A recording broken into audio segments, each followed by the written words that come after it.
Today's artist is a band. They were part of the Tropicalia movement, a revolutionary Brazilian movement in the late 60s that merged traditional Brazilian rhythms and sounds with foreigner influences. Some would argue no other band has influenced Brazilian rock so much as this band did. Claudio Cesar, the brother of two of the band members, would make electronic instruments from scratch and include technical experiments in the design. Guitars and bass would have distortion knobs and equalized pickups that would make the sounds totally unique.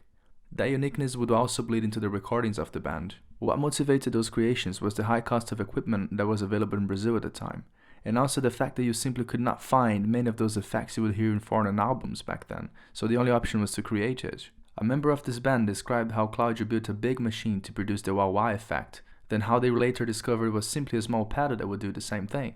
Sean Lennon, the son of John Lennon, said, "It was like they noticed the British psychedelia, but had their own sound. The arrangements were very sophisticated, but also maybe more raw. You know who was also a fan of them? Kurt Cobain himself. He made sure to name them in an interview he gave whilst visiting Brazil in 1993, saying, they were a very influential and cool band at the time. We are talking about Os Mutantes, of course. They got together in the mid-60s in the state of São Paulo. The band consisted of the brothers Arnaldo and Sergio and Rita Lee, but other members would come and go with the years. We are suggesting today a track written by Jorge Benjor and given to the Mutantes for their first album in 1968.